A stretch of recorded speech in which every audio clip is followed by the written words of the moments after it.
अस्सलामुअलैकुम नाज़रीन, आपका दोस्त और होस्ट फिर से एक नए इंटरेस्टिंग व्लॉग के साथ हाजिर है। Young personality of the face centre हमारे साथ आज मौजूद होंगे। माशाल्लाह बहुत ज़्यादा इनके पास एक्सपीरियंस है। हम भी कोशिश करेंगे इनसे एक्सपीरियंस को गेन किया जाए। अस्सलामुअलैकुम सर। वालेकुम अस्सलाम। जवाद साहब, आप कैसे हैं? अल्लाह का तबीयत शुक्र, आप सुनाए? है ठीक है सर? आप? कहाँ अल्हम्दुलिल्लाह। गायब थे सर, बड़े दिनों बाद सर मैं आपको तशरीफ ढूंढ ही लाए। रहा था। बाहर पहली मिल बार गया। यंग तो नहीं sir, I am in my नहीं, आप लेट नॉलेज में एज। यंग है हमसे। नहीं सर। ठीक है।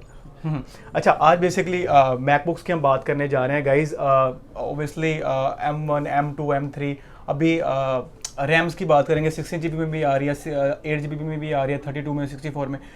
कौन सा यूज़र है, किस यूज़र को 8 GB वाली लेनी चाहिए, किस यूज़र को 16 GB के साथ लेनी चाहिए, किसको 64 के साथ लेनी चाहिए? सर एप्पल रैम के ऊपर काफ़ी ज़्यादा फोकस करता है और एप्पल की सारी एप्लीकेशंस रैम की वजह से आहिस्ता या स्लो चलती हैं, ठीक है। या तेज़ भी चलती हैं। आपको रैम के हर रैम का अपग्रेड जो 8 से 16 या 16 से 32 या 32 से 64 और बल्कि इससे ज़्यादा भी अवेलेबल है, वो अच्छा खासा कॉस्टली है। इन टर्म्स ऑफ पाक रुपीज़ 70, 80, 90,000 तक भी कॉस्ट करती है हर अपग्रेड की। ठीक है। आपको अपनी जो ज़रूरत है उसके मुताबिक ही आपको लेनी चाहिए मशीन के। 8 GB वाली आपको चाहिए, 16 वाली चाहिए, या 64 या 32 वाली, या इससे ऊपर, क्योंकि आपका कॉस्ट इफ़ेक्टिव तभी रहता है आपका जो लैपटॉप आपने परचेज़ किया जब आप अपनी ज़रूरत के मुताबिक लेते हैं। अब 8 GB वाली मशीन उस यूज़र के लिए होती है जो यूज़र नॉमिनल, जिसने क्रोम के कुछ टैब्स खोलने हैं, कोई पीडीएफ पढ़नी है, सॉन्ग सुननी है, मूवीज़ देखनी है, इस तरह के, बाकी या रिसर्च जो करते हैं लोग, ठीक है। यानी जो नॉर्मल यूज़र है। 16 वाले अमूमन प्रोग्रामर्स लेते हैं जो कि लो एंड के प्रोग्राम बना रहे होते हैं, या उनके पास एक ख़ास हद से ज़्यादा बजट नहीं होता।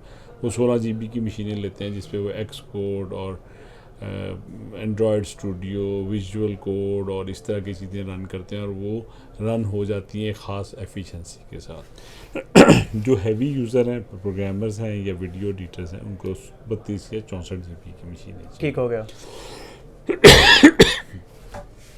इसी तरह ही आप अपनी रैम सेलेक्ट कर सकते हैं, आपकी यूजेज क्या है। तो कॉफ़ी नहीं पिया आपने आज? नहीं सर, वैसे ही बस गला आजकल तो आजकल मौसम चेंज हो रहा है ना। हाँ, ऑब्वियसली मौसम चेंज हो गया।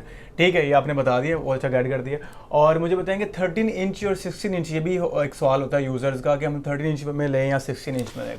अगर आप मैकबुक ले रहे हैं ना सर, तो आपको वो मैकबुक लेनी चाहिए साइज़ में जिसको आप जो मैक्सिमम आप कैरी कर सकते। मतलब हमारी ख़वातीन 13 इंच की मशीनें पसंद करती हैं, वज़न में हल्की होती है, कैरी करना आसान होती है, बैटरी लाइफ ज़्यादा होती है। लेकिन 13 इंच की मशीन में उतना जूस या उतनी परफॉर्मेंस नहीं वो दे पाती जितनी कुछ पावर यूज़र्स को चाहिए होती है। उनको फिर 14 इंच की या 16 इंच की मशीनें चाहिए। इन तीन में जनरली एप्पल इन 3 साइज़ में बनाता है। ठीक है। और एप्पल इस तरह बनाता है कि जो 13 इंच की मशीन है वो सबसे कम परफॉर्मेंस देती है। मसलन भी जो M1 है वो 8 कोर की प्रो होती है जो 13 इंच की है। अगर आप 14 इंच पे चले जाएं तो वो 8 कोर 14 कोर की मशीन M1 वाली होती है। इससे ज़्यादा M2 और M3 में होती है, उससे ज़्यादा बेहतर परफॉर्मेंस देती है। 16 इंच की उससे ज़्यादा होती है, 10 कोर 16 कोर से स्टार्ट हो जाती है। तो साइज़ और इम्पॉर्टेंट है उस तरह के आपने काम क्या लेना उससे, और आप किस कदर यानी आप अगर मोबाइल हैं ज़्यादा तो आपको 13 इंच की सूट करती है। अगर आप डेस्कटॉप पे बैठ के जनरली काम करते हैं तो 16 इंच की सूट करती है। चलें जी, बेहतरीन हो गया। एक और बड़ा मेरा क्वेश्चन है, काफ़ी इंपॉर्टेंट क्वेश्चन है ये, कि 2020 के बाद M1 आया, फिर M2 आया, M3 भी आ गया, तो इंटेल को एप्पल ने काम करना छोड़ दिया क्या?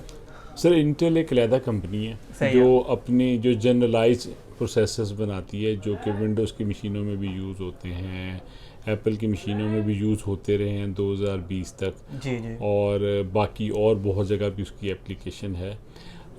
ये देखते हुए एप्पल ने जनरलाइज अपने ओएस के हवाले से specialise for the Mac OS processor M1 बनाया। फिर उसकी इम्प्रूवमेंट में उसने M1 प्रो दिया, फिर M1 मैक्स दिया, M2 बनाया, M2 प्रो मैक्स दिया, इसी तरह M3 भी आ गया हुआ। तो एप्पल ने अपने सॉफ्टवेयर यानी मैक ओएस के हवाले से उनसे ऑप्टिमाइज प्रोसेसर बनाए। और मेरा नहीं ख्याल अभी दोबारा कभी इंटेल का नाम भी एप्पल की तरफ से आएगा। Intel of course is a huge company और it will live on in shape of Windows laptops and so many companies are in demand of the Intel processors, वो रहेगी। लेकिन as far as Apple is concern तो that is era is over and it has been 3 years now कि आप Intel के processor की मशीनें नहीं आ रही, और क्योंकि ये मशीनें जो M प्रोसेसर के साथ आती हैं ऑप्टिमाइज हैं मैक ओएस के साथ, तो in terms of performance and in terms of battery life there is a huge difference between Intel and M level machines. अच्छा, और फ्रैंकली स्पीकिंग इंटेल के साथ कोई लड़ाई तो नहीं हुई एप्पल की 2020 के बाद, कि वैसे इन्होंने खुद ही सोचा इनोवेशन की जाए? इंटेल एक ख़ास हद से ज़्यादा परफॉर्म नहीं कर पा रहा था। ठीक है।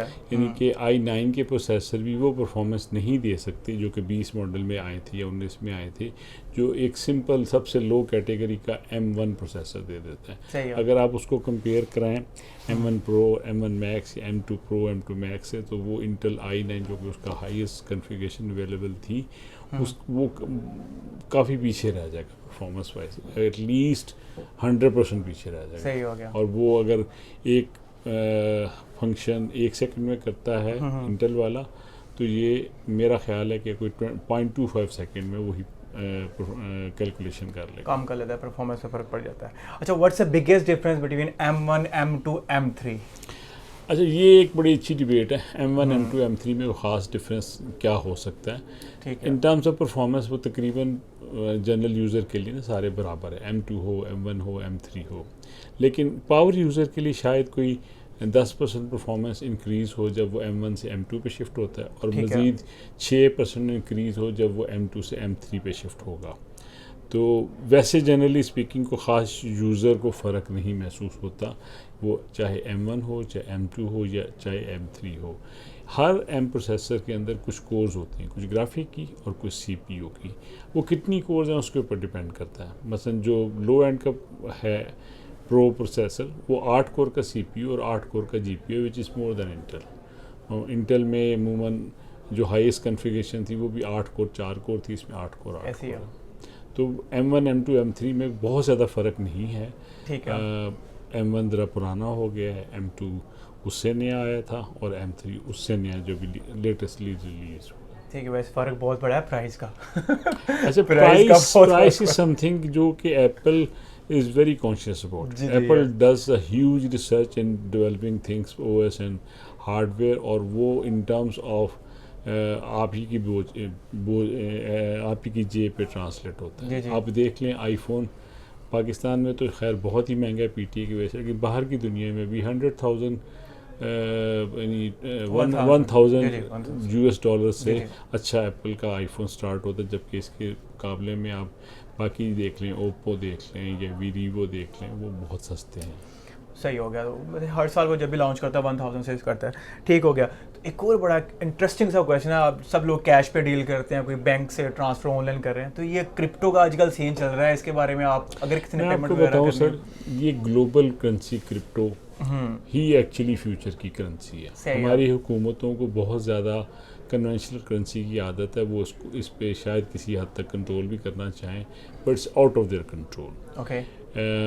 People are moving towards cryptocurrency, and payment can be made in terms of cryptocurrency as well, चाहे वो USDT हो, चाहे वो क्रिप्टो के कोई और कॉइन्स हो, तो पेमेंट इसी से आप क्रिप्टो से ही होगा। क्रिप्टो पे बात करना चाहूँ अगर मैं आप just to give you a better understanding, crypto does not have any boundaries throughout the world. One can transfer huge amounts within two people who are doing some business from one wallet to another in a fraction of a second, and without any boundary or jurisdiction. So crypto अच्छी चीज़ है, हम लोग crypto में भी payment लेते हैं। ले रहे हैं? हाँ, हम लोग क्रिप्टो में भी लेते हैं। इंटरेस्टिंग। और क्रिप्टो पे लोग देते भी है पेमेंट, कैश में भी ले लेते हैं, और बैंक टू बैंक ट्रांसफ़र भी होती है। तो we are open in any format of the payment that the customer is adopting. Any form of crypto, if आप पे करना चाह रहे हैं, you can pay them and you can have your machine. और आउटसाइडर हैं पाकिस्तानी, जहाँ से भी आप लोग देख रहे हैं, तो आप क्रिप्टो में भी पे करके इनसे चीज़ ले सकते हैं। हमारे सामने कुछ मशीन्स पड़ी हैं, इन पे बात कर लेते हैं थोड़ी सी क्विकली, और वीडियो बस ख़त्म होने वाली है। ये कौन सी मशीन है सामने? ये सर जो मशीन पड़ी एक M1 Pro M1 Max है, जो कि 64 GB के साथ है और 2 TB के साथ है। ये उसी का स्मॉलर वर्जन है, 13 इंच का, ये 14 इंच की और 16 इंच की मशीन है। अभी की क्या प्राइस है इसकी आज के दिन की? Different प्राइसेस चीज़ है। तो सर चेंज होती हाँ, रहती हैं। सही ये मशीन जो है ना ये 900,000 के अराउंड ठीक है। इसी का जो लोअर वर्जन है जो कि 14 इंच की मशीन है वो इससे बहुत कम है, वो 450,000 400,000 के भी मिल जाती है। सही होगा गाइस, मैं गेट एंड लैपटॉप्स में मौजूद था। Thank you so much Akeem Sahib, आपके कीमती टाइम का बहुत बहुत most शुक्रिया। welcome, sir. सर You're सलाम most तो ले मेरे से बहुत बहुत शुक्रिया सर। अगेन इंशाल्लाह दोबारा आपसे डिस्कशन होगी और बहुत सी यूनिक सी इनसे डिस्कशन होती है और बड़ी आपसे इससे पहले हम ये भी डिस्कस कर रहे थे कि हम लोगों अब तकरीबन कंप्लीट मैकबुक्स की रेंज में डील कर रहे हैं। ठीक है। और हर तरह की मशीनें तकरीबन अवेलेबल हैं जो शुरू हो जाती हैं 14-15 मॉडल से, और किसी भी कॉन्फ़िगरेशन में 8 GB 16 GB 32 GB 64 GB M1 M2 M3 भी आ जाती है अभी।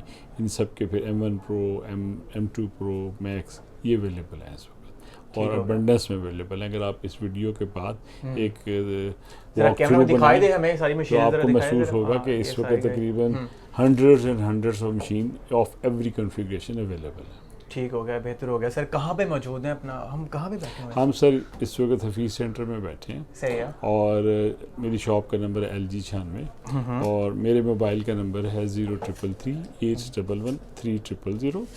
और हमारी एक वेबसाइट भी है sir, you can have an idea about the current MacBooks and specs available. वो है www.getlaptop.pk। गेट लैपटॉप, हाँ, वहाँ से भी आप ऑर्डर भी कर सकते हैं। सही है। And we deal in whole Pakistan, we ship to every of the city Pakistan. अगर आप ऑर्डर प्लेस करें हम कहीं पे भी आपको भिजवा सकते हैं मशीन। ठीक हो गया, thank you so much sir. Again बहुत बहुत शुक्रिया आपके कीमती टाइम का। इस वक्त आपका दोस्त आपका RJ A5 अकीम साहब के साथ प्यारी सी शॉप से, प्यारे से मेरे दोस्त तो नहीं है, ये बड़े के हैं दोस्त से, और मतलब कई मेंटोर भी या गाइड भी करते हैं बहुत अच्छा। और आपको भी वैसे भी कोई फ्रूटफुल इन्फॉर्मेशन चाहिए तो आप वैसे विजिट कर सकते हैं, लाजमी नहीं आपने बाय करनी है मशीन, आपको बड़ा अच्छे से एक ना करियर एडवाइस भी दे देंगे। Thank you so much sir. Again मैं इतनी बार कह चुका हूँ थैंक यू।